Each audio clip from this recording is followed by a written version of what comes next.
Hey there, and welcome to Talk ETFs, ETF.com's weekly video series. My name is Sumit Roy, and I'm Senior Analyst here at ETF.com. Today, I'm speaking with Sal Gilbertie, who's the CEO of Teucrium, an agriculture-focused ETF issuer.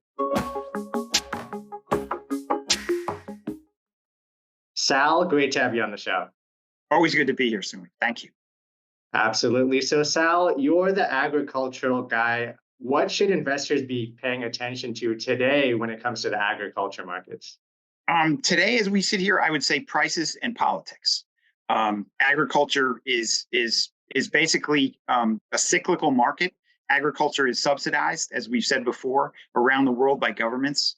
And the row crops, in particular, corn, soybeans, and also wheat in there, they are subsidized so that people can eat and have enough food, which means farmers are used to operating at break even. And so when prices kind of approach break even or stay at break even, which is where they normally trade, that's when allocators come in. That's when traders who are medium and longer term come in, because you never know when that supply demand balance is going to be disrupted. And in grains, the demand is always growing. Every year, the combined use of corn, soybeans, and wheat goes up globally. And what happens is you get a supply disruption, generally because of weather, but we've seen war-related disruptions the past few years. And you see an enormous price spike off of those lows. So when you approach, that's why price is important. When you see grains approaching their cost of production, which you can tell what that is just by watching the front month futures, they go flat. Corn, that's between $3.50 and $4 a bushel. Soybeans, it's around $10, $11 a bushel. And wheat, generally, it's the high fours, low fives. Wheat happens to be $6 a bushel.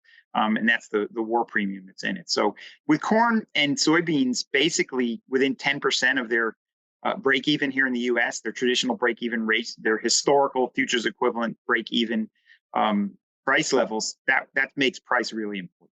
Wheat has a premium because obviously the Russia-Ukraine war, and that's what makes politics important. And do you think that now that they're approaching those break-even levels, this is a good opportunity to jump in? I think historically it has proven to be so. People should really keep an eye on, we use corn as an example. Okay. Corn traditionally trades between $3.50 and $4 a bushel on the futures, the front month futures. And it does that in the last 15 years, if you go back, it has traded between $3.50 and $4 a bushel, once for about 2 years, once for about a year, and then once for 8 years. And after each one of those times, it basically doubled, went to $7.50 to $8. So, if somebody says to you, I've got an asset that trades at a certain price and sits there for a while, and you can't predict how long, okay, but it will explode off of that price, basically, because of some kind of supply disruption.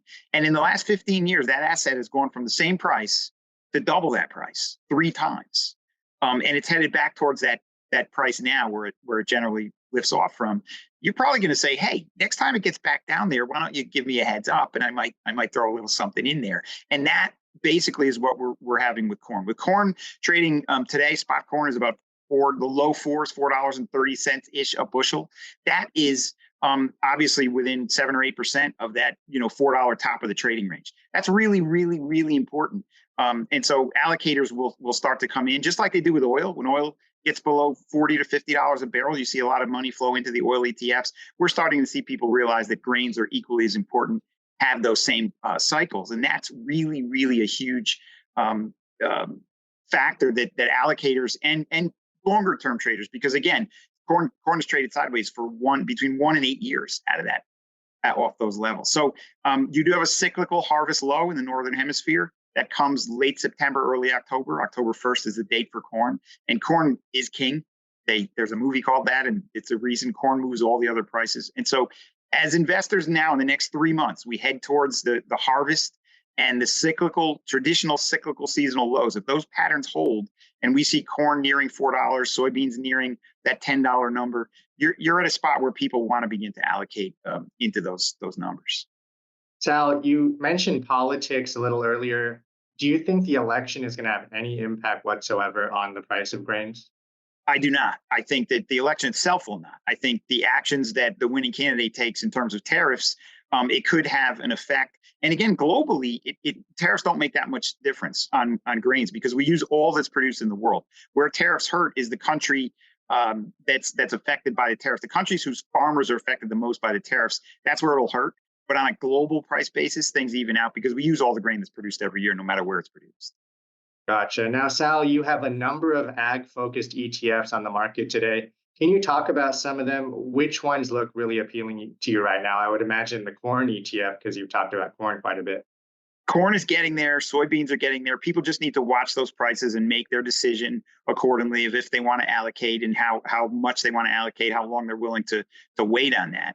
And again, it can be from 1 to 8 years where you wait for that price spike. But one really important thing is our we have two funds that hold multiple commodities: tags, which holds an equal amounts of corn, soybeans, wheat, and sugar, and till, which also holds equal amounts of corn, soybeans, wheat, and sugar. One is a K1 and one is a no K1, and that may or may not make a difference to investors. But the tags index in particular, that the underlying agricultural index, that index in 7 of the last 7 times that the S&P 500 has declined 10% or more, has outperformed the S&P 500, sometimes very significantly. And in 3 of those 7 years, it actually was positive while the S&P was negative. And so I think there's this witching moment here that's a very opportune, that's coming, where when some or all of the commodities that are in these indexes, or this index, the tags index, the underlying tags index, when some or all of those commodities get toward their break even or in their break even zones, people will begin to allocate because it's a great portfolio diversifier. It does not move with the S&P 500, and you can get some actually positive alpha at some point when some supply shock happens, be it weather or war, and you see those things go up. Sal, we've talked a lot about kind of timing the market. When corn approaches the cost of production, it's a good time to get in. Is that essentially what investors have to do? They have to kind of get in at the lows, get out at the highs, or is there a case to be made that you can hold these over the long term? Well, there's both. In any good, alpha trade, you get in the lows or near them and get out at the highs or near them, sure. But I think for diversification purposes, it doesn't matter when you put grains in your portfolio. They have less correlation to the S&P 500 than broad-based energy-based indexes or broad-based commodity indexes in general. We happen to license the BCOM, and so I can talk about it freely. And BCOM, does not correlate very well with the S&P 500. Guess what? Agriculture correlates even less than that. So if you look at the Teucrium agricultural index, which is the underlier for our tags fund, that index correlates less than the BCOM to the S&P 500. And again, in 7 of the last 7, 10% or more pullbacks has outperformed at 3 times being positive. That's a really big deal to an allocator who wants diversification. So for diversification purposes, if you're looking solely through that lens, anytime is probably it could be a beneficial time for grains, given their historical low correlation to the S&P 500. They will help diversify a portfolio. Well, fantastic. Sal, you gave us a ton of great information. Thanks so much for your time. Anytime. Thank you, Sumi.